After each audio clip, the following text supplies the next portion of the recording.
Washington Yepes y Licenia Espinel comparten un diálogo con el invitado. En Punto Noticias hablamos de...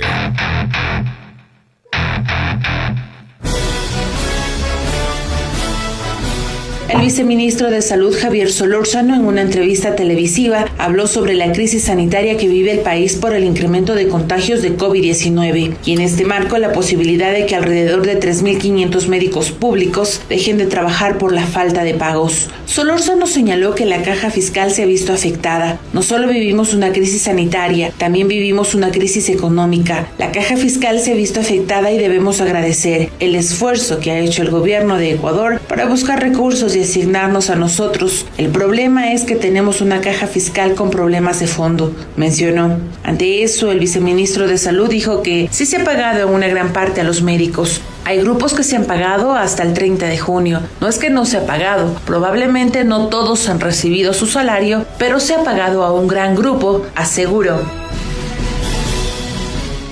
Víctor Álvarez, presidente del Colegio de Médicos de Pichincha, está con nosotros.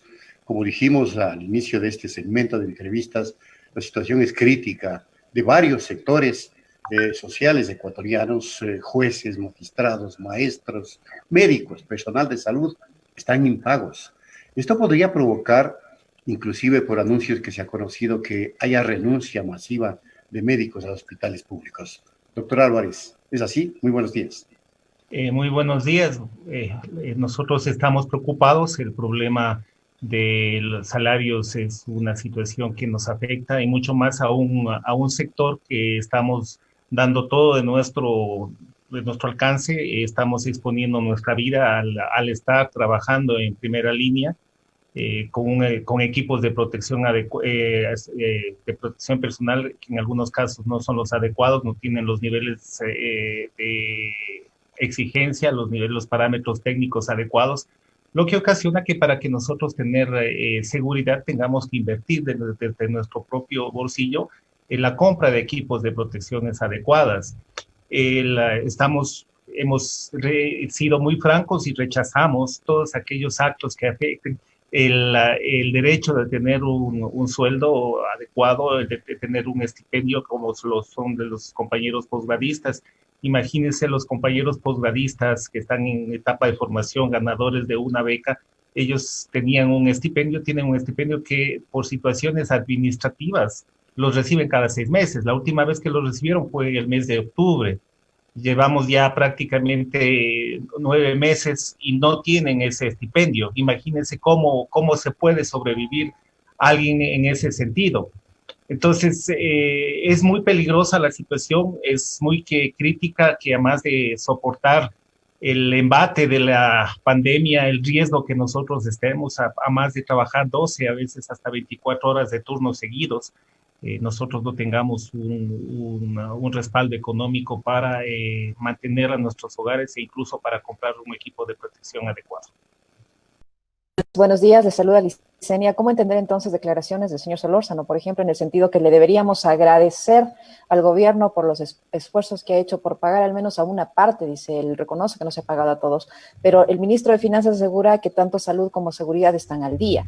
Eso por un lado. Por otro, todos vemos desde conocimiento público que el gobierno se ha esforzado, pero no precisamente para cumplir con estos sectores importantes como es la salud en medio de la pandemia, sino para pagar deuda externa. Ahí sí vemos esfuerzos que ha conseguido dinero para cubrir ese tipo de prioridades. ¿Cómo mira usted esta situación? Bueno, nosotros lo primero que tenemos que decir es que no agradecemos nada porque es nuestro derecho. Nosotros estamos sacrificándonos, estamos haciendo nuestro trabajo y obviamente todo trabajo tiene que ser remunerado.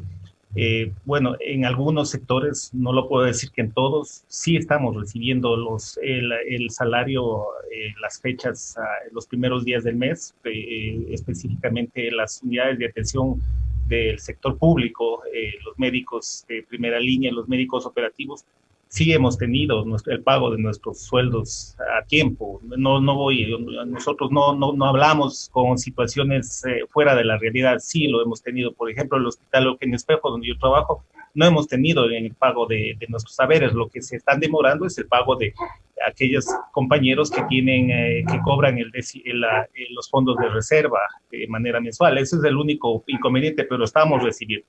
Eso tampoco quiere decir que nosotros nos arrodillemos y agradezcamos una situación extraordinaria del Ministerio de Finanzas. No es una situación extraordinaria, es un derecho que nosotros tenemos en ese sentido.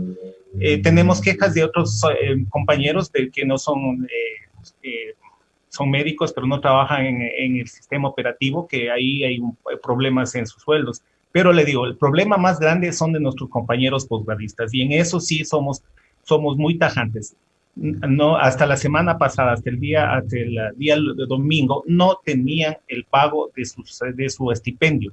Imagínense, 9 meses sin tener una remuneración a su trabajo. Y ellos se encargaron en un comunicado de desmentirle al ministro, decirle, no, nosotros no hemos cobrado todavía.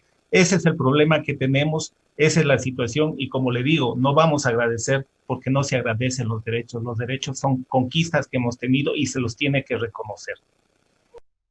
Doctor Álvarez, a propósito del tema salud y seguridad, básicamente, ¿cómo está la dotación de estos implementos de seguridad en los sectores, en los hospitales públicos y en los centros donde se está desarrollando con mayor potencia la emergencia sanitaria? Porque si se revisa uno las redes sociales, a diario se encuentra con quejas de gente que trabaja en estos sectores. Bueno, como usted ve, en el Distrito Metropolitano de Quito tenemos un aumento sostenido de los casos. No se ha estabilizado la curva, no ha declinado el crecimiento, más vale el crecimiento sigue hacia el alza. Entonces, eso ocasiona que la demanda supere a la oferta. Y obviamente también hace que los equipos de protección, los pocos que teníamos, estén siendo ya faltantes. Esto es un problema que pasa en todo el mundo. Como le digo, las instituciones hemos tenido un déficit en ese sentido. Tenemos mascarillas N95 que no tienen un parámetro adecuado, pero las estamos recibiendo una dotación de 2 por semana. Estamos trabajando en ese sentido, pero ningún sistema sanitario en el mundo, ningún país con este flujo de pacientes va a poder subsanar la demanda y el déficit que vamos a tener en insumos, en medicamentos, en equipo de protección. El problema no radica solamente en que no existe porque el Estado no nos está surtiendo. El problema radica en que el alto número de pacientes hace que los equipos tengamos déficit, y también la situación a nivel mundial y sobre todo en Latinoamérica es preocupante. Todos los países tenemos ese problema y la oferta de equipos de protección en el mercado no es la adecuada en el mercado internacional. Entonces, tenemos que hacer un llamado a la comunidad para que la comunidad nos colabore. La comunidad tiene que ser nuestra retaguardia, tiene que ser la base en la cual empiece el proceso de contención, y con el trabajo conjunto del Estado, los profesionales de la salud y la comunidad podremos disminuir el índice de transmisibilidad y obviamente tener un descanso en el sistema sanitario, dar mayor calidad a la atención y estar más seguros nosotros como profesionales de la salud. Doctor Álvarez, allá Salud, entiendo, hizo un recorrido en el Hospital Eugenio Espejo, y después de este recorrido dio algunas declaraciones y aseguró que no vamos a llegar a los niveles de lo que sucedió en Guayaquil. Sin embargo, estamos ya a casi 30 casos de superar la cifra de infectados de la ciudad de Guayaquil. Probablemente hoy, tras conocer las cifras de las últimas 24 horas, superemos a la ciudad de Guayaquil en el número de contagios. El ministro insiste en que se está atendiendo a todos los pacientes, que todos reciben atención. Sin embargo, vemos colas de personas, filas de personas fuera de los hospitales destinados a COVID tratando de hacerse una prueba. ¿Cómo entender esta realidad frente a las declaraciones del ministro? Bueno, la realidad nunca va a ser igual que Guayaquil. Guayaquil tuvo otro escenario, un escenario muy distinto al nuestro. Nosotros estamos viviendo una guerra de desgaste, o sea, esa es la palabra. Es un flujo continuo de pacientes, un crecimiento sostenido. Todos los días, cada día tenemos más y más pacientes, no de una manera exponencial ni explosiva, no es que tenemos 1,000, 2,000, 3,000 pacientes en un día. Lo que tenemos es problemas en el sentido de que poco a poco vamos saturando el sistema. Como le dije, haciendo un símil con un conflicto bélico, estamos hablando de una guerra de desgaste, es decir, el enemigo nos va atacando no de una manera fuerte y, digamos, multitudinaria, un ataque grande, sino son ataques pequeños, pero continuos que nos van haciendo un desgaste. Y este desgaste lo estamos viendo. Usted puede ver que en menos de 45 días tenemos casi 12,000 pacientes de los 3,800 que teníamos en el 3 de junio. 7,800 pacientes más, casi 200% de incremento en 45 días. Eso no lo soporta nadie. Entonces, ese es el problema. La situación es que el hecho de que manifestar que estamos dando atención, sí, lo estamos dando atención a lo que nosotros alcanzamos, los profesionales de la salud somos los que damos, a lo que nuestro esfuerzo, nuestra capacidad humana la podemos hacer, la estamos dando. Pero lastimosamente no tenemos un espacio físico para ingresar a ese paciente que ya tiene el tratamiento nuestro, que ya tiene nuestra valoración y nuestras recomendaciones. Entonces tenemos pacientes en emergencia que se encuentran ahí y que tienen una nota en que dice paciente amerita cuidados intensivos. En este momento no tenemos ese paciente en espera. Se está abriendo la red nunca, no tenemos en ningún otro lado. Entonces, ¿qué es lo que pasa? En el mejor de los casos, el paciente ingresa a piso. En el piso tiene una cama hospitalaria, pero no es la misma cama de cuidados intensivos y sigue en el proceso, con medidas de sostén hasta tener la suerte o la oportunidad de brindarle a ese paciente una cama de cuidados intensivos. Esto hace que pase el tiempo y en lo que llamamos en medicina la morbimortalidad, es decir, los procesos que pueden causar deterioros y complicaciones en la salud o el proceso que puede llevar a la muerte, el riesgo de morbimortalidad del paciente aumenta. Entonces, ese es el problema. Si damos atención, sí la podemos dar y la estamos dando a nuestra capacidad, pero esa atención no está reflejada con el espacio físico que necesitamos para pacientes críticos y para pacientes graves. El hecho de inaugurar cada día 2, 3, 4, 5 salas de cuidados intensivos, la podemos inaugurar mañana. Podemos hacer, improvisar al talento humano, improvisar a cirujanos para que empiecen a hacer funciones de un intensivista, de un neumólogo, de un internista, lo podemos hacer, podemos prepararnos nosotros. Pero lastimosamente esas 4 o 5 camas que vamos a inaugurar el día de mañana a las 8 de la mañana, a las 12 de la mañana ya están llenas. Y vamos a seguir teniendo el déficit en ese sentido, porque el flujo es continuo. Eso entiendan, el problema no se va a resolver en 1 o 2 semanas, el problema lastimosamente, y esperamos equivocarnos, es a largo plazo. Este colapso del sistema sanitario no es hasta mediados de agosto. Esperemos que sea por lo menos hasta final y que nos equivoquemos con las proyecciones que tenemos que va a durar 1, 2 o 3 meses. Esperemos, ojalá nosotros seamos los equivocados, ojalá nosotros seamos los que estamos haciendo el drama y esperemos hacer ese drama. Pero lastimosamente la situación en la realidad no es un drama, es una tragedia. Ahora, doctor, y esto es bueno que la gente debata también, porque a nivel de Estado hay la obligación, de donde sea, de proveer los recursos económicos para atender una demanda que es creciente y que es sumamente cara. Las unidades de cuidados intensivos, a nivel estatal, ayer se exhibió un cálculo, cuesta como 2,000 y pico diarios, a nivel estatal. Pero a nivel privado esto es una bestialidad. 4,500, $6,000 diarios en cuidados intensivos. ¿Qué economía popular, que es la gente que se enferma, puede sostener semejante condición económica? ¿Cree usted que se debería arbitrar medidas encaminadas a atender esto, que implica que una familia quede pues en la miseria durante muchísimos años para pagar deudas de 60, $70,000? Bueno, nosotros vivimos un sistema de mercado. El hecho de que solo hablar de que los costos en cuidados intensivos en el sistema privado es elevado, pues a veces en el sistema público son más elevados que en el sistema privado. Y el costo lo asumimos nosotros. Y así disminuyamos las situaciones, que no tenemos que quedarnos solamente en la solución curativa. Tenemos que dar una solución a largo plazo. No podemos decir, bueno, vamos a tener más pacientes, hablamos más cuidados intensivos y empecemos y veamos. Y por si acaso podemos mandarle al resto de provincias. No, el hecho es que tenemos que empezar a tener estrategias ya a largo plazo. A veces nosotros pensamos que una de las estrategias del gobierno es apostar a la inmunización de rebaño, que no la pensamos que es una de las estrategias que están aplicando en el mundo, pero los costos sociales son muy altos. los costos humanos son altísimos, el costo en muertes es elevadísimo y eso ocasiona un gran problema social. Y mucho más con un sistema sanitario que no es el adecuado en el que nosotros tenemos. No tenemos un sistema adecuado que entró a esta pandemia con muchas fallas, con muchos problemas, tanto económicos como de talento humano, por la desvinculación de miles de trabajadores y profesionales de la salud. Entonces tenemos que dedicarnos más a buscar la solución en la base, en el inicio.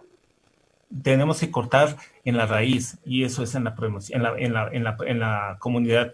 E incluso a largo plazo sale más económico invertir en prevención y en promoción que en la situación del tipo curativo. Eso es un error que lo tenemos desde hace años y que es el momento de corregirlos. Ahora es el momento en que decidamos trabajar en el sistema primario, en la prevención y promoción. Ese proyecto que tiene la Universidad Central, ese proyecto que tiene Alberto Narváez, tenemos que apoyarlo, el proyecto de la vigilancia comunitaria. Esa es la solución. Alberto en ese sentido es un experto y creo que él está trabajando de una manera adecuada. Podemos tener muchas diferencias con Alberto en la situación política, gremial, etcétera, etcétera, pero se le reconoce cuando él tiene un trabajo y ese trabajo que lo tiene conjuntamente con la Universidad Central es la base para un proceso a largo plazo y fortalecer el proceso de contención y mitigación de la transmisibilidad, porque no hay cura, licenciado, no hay, señor Yepes, no hay cura. Todas esas fórmulas maravillosas, los antiparasitarios, la cloroquina, etcétera, etcétera, son brazos de tratamiento que se le da a un paciente para mitigar el problema de efecto que hace el virus en el cuerpo. No hay nada profiláctico, no hay nada. Entonces, no podemos apostar y estar peleando por la utilización de uno o de otro producto. Lo que tenemos que centrar nuestras fuerzas es en lo que sí conocemos y en lo que sí ha dado efecto, que es disminuir la transmisibilidad, hacer un proceso de contención con medidas de bioseguridad en la cual la población es el eje importante y fundamental. Doctor Álvarez, ¿cómo miran ustedes como médicos el hecho de que el COE nacional haya adoptado ciertos cambios en algunas localidades a las que les ha impuesto las mismas medidas del semáforo amarillo que están vigentes en Quito? Sin embargo, otros COEs nacionales piden, independientemente del color del semáforo en el que se encuentran, piden al COE nacional que se endurezcan las restricciones para contrarrestar el incremento de casos de coronavirus a nivel nacional. El COE no ha dado oído a varias de las peticiones de algunos COEs del mismo Distrito Metropolitano de Quito, de Cuenca del Ojo, en fin, de varias ciudades, y los casos siguen en aumento. ¿Usted cree que se deberían tomar medidas más restrictivas de las que ha anunciado el COE en las últimas horas? Bueno, la solución no es hacer medidas represivas. O sea, el hecho no es de lanzar al ejército, a la policía, militarizar los barrios y hacer un proceso de contingencia militar. Es más, el trabajo se debe trabajar en la educación de la comunidad. Algunas decisiones del COE tienen mucho respaldo, o se respaldan en situaciones políticas, económicas y de apoyo de grupos de producción, productivas, pero no están respaldadas en una situación más de tipo, mil disculpas, tuve un corte de luz en el sector y se me fue el internet, pero ya le cambié el celular. Reflexión final, doctor. La reflexión final es que tenemos que trabajar en situaciones de prevención. En este momento debemos enfocar el trabajo a la prevención. Esa es la única manera que tenemos que salir. El COE tiene que tener una posición basada más en un respaldo en la situación sanitaria y de salud. El hecho, sí, la crisis está ocasionando problemas económicos, sí, pero si es que nosotros reactivamos el sector económico sin tener un respaldo en el sector sanitario, vamos a tener muchos problemas. Nos hicieron caso en la situación de abrir las playas, porque el hecho de abrir una playa no significa solamente ver el distanciamiento, poner cámaras, tener policías ahí para separar, hacer distanciamiento, sino se tenía que hacer una valoración de la realidad sanitaria de cada una de esas playas. Si tienen todos los elementos de utilización de aguas desechas, el agua potable, etcétera, etcétera. Entonces son procesos que el COE tiene que estar muy ligado en la situación sanitaria, dejar a un lado las situaciones productivas y económicas y enfocarse al ser humano. Creemos que medidas radicales como cambiar al semáforo rojo, si no están acompañadas con medidas sociales, no van a dar efecto. Enviar a una familia a un confinamiento, a aislarle y estar abandonada a la suerte, a su suerte, a que Dios le ayude, es una situación criminal. ¿Por qué? Porque en algún momento esa familia va a tener una disyuntiva, o nos morimos de hambre, o se muere esa familia de hambre, o se muere de COVID. Entonces, ¿qué es lo que tiene? Tiene que salir afuera. Entonces, si nosotros queremos hacer acciones radicales, obviamente tienen que ir acompañadas con una compensación social. Y ahí no solamente entre el Estado, sino entre la comunidad. En esos casos, la comunidad tiene que aprender a ser solidaria. Si nuestro vecino necesita, pues si tenemos los panes, comamos la mitad y que la otra mitad también coma nuestro vecino. ¿Para qué? Para que él no salga a la calle y de una manera no irresponsable, sino por necesidad, sea un ente que empiece a hacer un peligro de transmisibilidad en nuestras calles. Entonces, ese es el mensaje. Gracias, doctor Álvarez, como siempre, por haber ayudado a orientar a la ciudadanía a través de su experto consejo. Punto Noticias, un noticiero para usted.